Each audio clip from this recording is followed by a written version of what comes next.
agree that if we can find the motivation, if we can find the strength, if we can somehow find a way to forgive him, we must, because it's healthy. It's healthy. Right? When we forgive, you remember Pastor's illustration of the ball with the chain? When we forgive, we set ourselves free.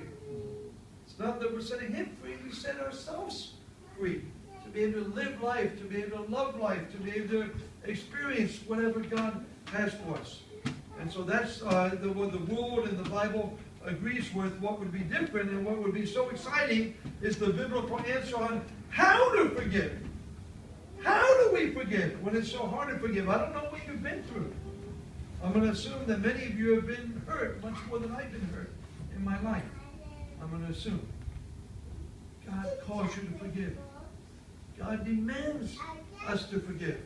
But what's super, super, super exciting is the God who commands us to forgive, the God who says we must forgive extremely 7 times in a day, 70 times 7. Stop counting. Just keep forgiving and forgiving and forgiving. He gives us the power and the motivation, the reason to. And what's the biblical answer? Ephesians 4:32. Maybe put that up for a second. Sorry about that. And then we'll go back to the Matthew. What's the biblical answer that he gives there in Ephesians 4:32? Be kind to one another, tender-hearted, forgiving each other, just as God in Christ has also forgiven you. Have you been forgiven by God? Is that authentic? Is that powerful? Is that real? Then just as you've been forgiven, you forgive. You forgive. And that's the simple answer. And for the more complicated answer, Jesus took the time, because this is such a crucial topic, such a key idea that we have to forgive. We're called upon to give, that he gives this parable in Matthew 18:23 through 35. And we probably will not read, so we'll jump around a little bit. But in this parable, what happens? A servant comes up who owes 10,000 talents. And what did Pastor say yesterday? So this is the equivalent of 200,000 years of work for a common man. Maybe this guy had a better job than a common man. Maybe only 100,000 years. 100,000 years, not 100 years, not 1,000 years. 100,000 years of salary to pay this debt that he owed. This guy owed this huge, huge, unbelievable, astronomical debt that he could never pay. And what's the judgment for that? Let's take a look at the judgment. Matthew 18. Verse 25, since he was not able to pay, obviously, he didn't have that money hanging around. Wait, let me check my pockets, see if I happen to have salary for 200,000 years.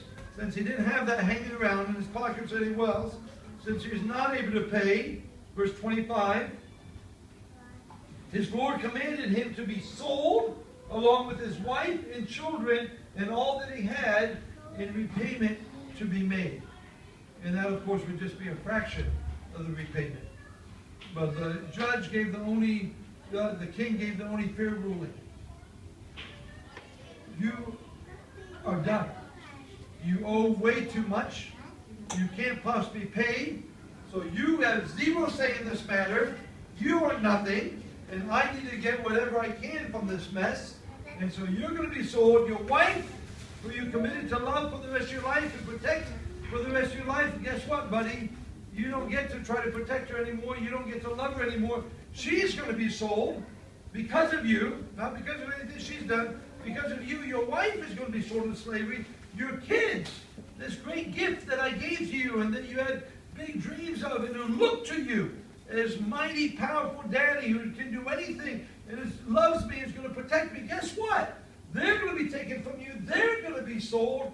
And all this because your debt is so huge. It's all on you, buddy. On your shoulders. Your sin is that wrong. Your debt is that big. There's nothing you can do. End of discussion. There's absolutely nothing you can do for this debt Because the debt is just too big. Again, we're talking billions of dollars. And who's the one who owes it? Donald Trump or some other rich guy with rich friends? Who owns it? A servant.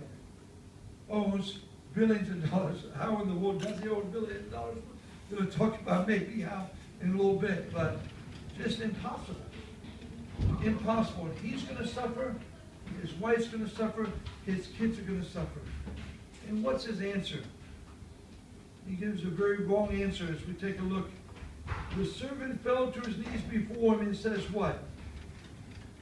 Does he say, I've messed up, I repent, I'm so sorry, I'm at your mercy, I've done completely wrong, 26. Is that what he says, or what's he say? Have patience with me, and I will repay you everything. What in the world is that? Be patient with me. Yeah? Wait 200,000 years, and you get repaid. Be patient with me. What answer is that? That's the answer of someone who has not come to grips with the reality, with the truth. I've messed up in the past, but I'm a changed man now. I'm a changed man now. Just give me a chance. I'll make everything right. And again, how did he lose that much? I'm going to guess possibly in gambling, I would think. How does someone lose that much money? I've lost before in gambling, but my luck might change. Give me a chance. Let me gamble some more. One way or the other, I'm going to get you back 200,000 years of salary. What a terrible answer. What a terrible answer. A man who did not come to grips with the reality of the situation. And the king really had even more of a reason. More of a reason to say, you're a fool. You've been fooling people. Again, how does he lose that much money? Gambling can't just be the only answer. How can he possibly touch that much money to lose that much money? And apparently he had somebody's trust, right? Whether it's the king's direct trust, and somehow he had access to the king's money, or maybe the king's attendant's money. Maybe he was the attendant to the treasurer and somehow was stealing that money out and losing that money. How in the world is a servant? Oh, how does he get access to that much money, to owe that much money? Here's a complete deceiver, is someone who has made wrong choices all of his life, not owning up to the reality. All of his life. And here the judgment comes, and what's he say? He says, I'm still not going to own up to the reality. I'm not going to beg for mercy in an appropriate way. I'm going to say, hey, just give me another chance, would you? And I'll pay you back.